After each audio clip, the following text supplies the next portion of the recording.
నమస్తే, welcome to టీ10.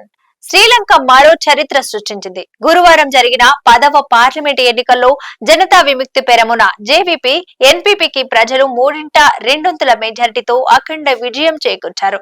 ఎన్నికల సంఘం వెల్లడించిన దాని ప్రకారం మొత్తం 225 స్థానాలు ఉన్న పార్లమెంట్ లో 159 సీట్లలో ఎన్పీపీ విజయ దుందుబి మోగించింది. సమీప ప్రత్యర్థి సజిత్ ప్రేమదాస నేతృత్వంలోని సామాగి బలవేగయ ఎస్జేబీ 40 సీట్లకే పరిమితమైంది. మిగతా పార్టీలేవి సింగిల్ డిజిట్ దాటలేదు. ఎన్పీపీ ప్రభంజనానికి డజన్ కు పైగా మాజీ మంత్రులు మట్టి కరిచారు.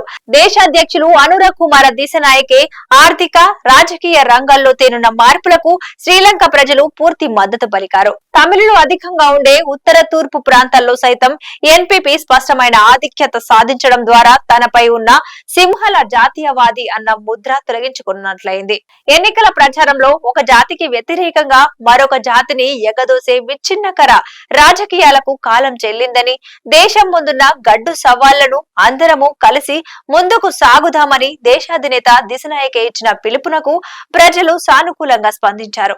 అలాగే దేశ ఆర్థిక రాజకీయ రంగాల్లో వినూత్న మార్పులు తెచ్చేందుకు తనకు పార్లమెంటులో 3/2 మెజారిటీ ఇవ్వాలని ఆయన చేసిన విజ్ఞప్తిని మన్నించి అసాధారణ విజయం చేకూర్చారు.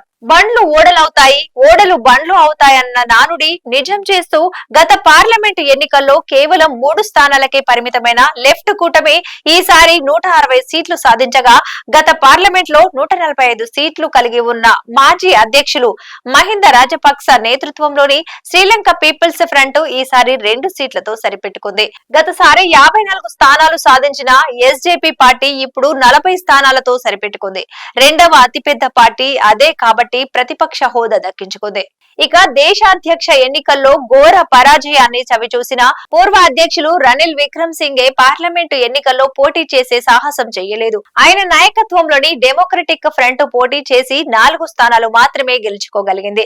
మరో మాజీ అధ్యక్షులు మహింద రాజపక్స పార్టీకి 2 సీట్లు మాత్రమే దక్కాయి.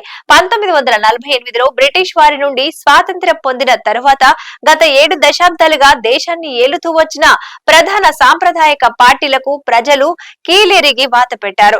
2002లో శ్రీలంకను కుదిపేసిన మహా ఆర్థిక సంక్షోభానికి ఈ పార్టీలు అనుసరించినటువంటి నయా ఉదారవాద విధానాలే కారణం. దీనికి ప్రత్యామ్నాయంతో ముందుకొచ్చిన జనతా విముక్తి పెరమున అంటే జేవీపీ నేత అనురాగ్ కుమార దిశనాయకేపై ప్రజలు గంపడాసులు పెట్టుకున్నారు. మార్పు కోసం అధ్యక్ష ఎన్నికల్లో ఎన్పీపీకి చారిత్రాత్మక విజయం చేకూర్చిన ప్రజలు పార్లమెంటు ఎన్నికల్లోనూ తిరుగులేని విజయం చేకూర్చారు. ఈ జంట విజయాలతో దిశనాయకే ప్రభుత్వంపై బాధ్యత మరింత పెరిగిందని విశ్లేషకులు పేర్కొంటున్నారు. నేడు శ్రీలంక ముందున్న అతిపెద్ద సవాళ్లను ఎదుర్కొనేందుకు ఆర్థిక విధానాల్లో మార్పులు తెస్తామని, పేదరిక నిర్మూలన కార్యక్రమాలపై ప్రత్యేక దృష్టి సారిస్తామని, ప్రభుత్వ వృధా వ్యయాన్ని అరికట్టి అవినీతిపై ఉక్కుపాదం మోపుతామని ఎన్నికల ప్రచారంలో దిశనాయకే హామీ ఇచ్చారు.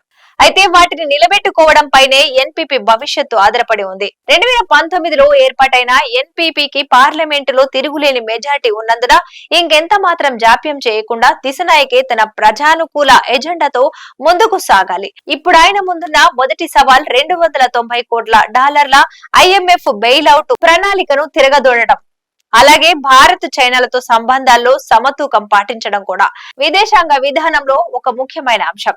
శ్రీలంకలో 2.1 కోట్ల మంది జనాభాకు గాను 1.7 కోట్ల మంది నమోదైన ఓటర్లు ఉన్నారు.